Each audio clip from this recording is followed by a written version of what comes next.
অন্যান্য জায়গার মতো এখানেও কিন্তু বেশ কিছু শূন্য পদ রয়ে গেছে, যেটা কাজ করার ক্ষেত্রে সমস্যা। এবং আমাদের চিন্তা, আমরা দ্রুতই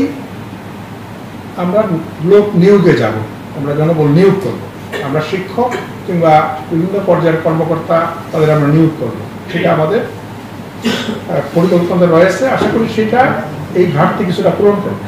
এটা হচ্ছে আমার কমেন্ট। এবারে প্রশাসক পটুয়াখালী মহোদয়, আমাদের উদ্দেশ্যে প্রধান অতিথি হিসেবে এটি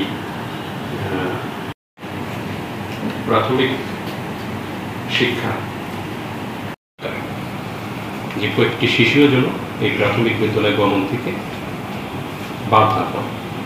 সাথে কোনো ওয়াশরুম ছিল না, আমার যতদূর মনে পড়া। আই মে বি রং,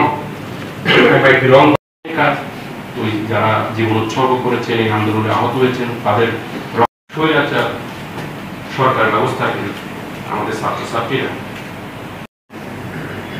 আমরা জানি যে সবাই করতে যাচ্ছেন জুলাই উৎসবের খুশি হবে নগদে বেশি, কারণ ঘন্টায় ঘন্টায় আছে গিফট জেতার সুযোগ। বসার রুম আছে, ওয়াশরুম তো আছে, ছাত্রছাত্রীদের জন্য ওয়াশরুম আছে, অনেক অবকাঠামো বা সেই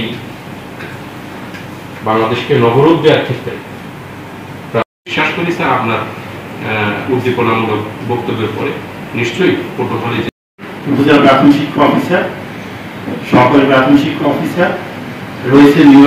পটুয়াখালী জেলা প্রাথমিক শিক্ষা অফিস থেকে যে এটা তৈরি করা হয়েছে বইটা, মানে বলছি যে কয়েকজনে মাত্র এটি তৈরি করলে আপনার আমি সাধারণত প্রোগ্রাম দিয়ে যাই গেছি, মানে বাংলাদেশ সরকারি যুগ্ম সচিব স্যার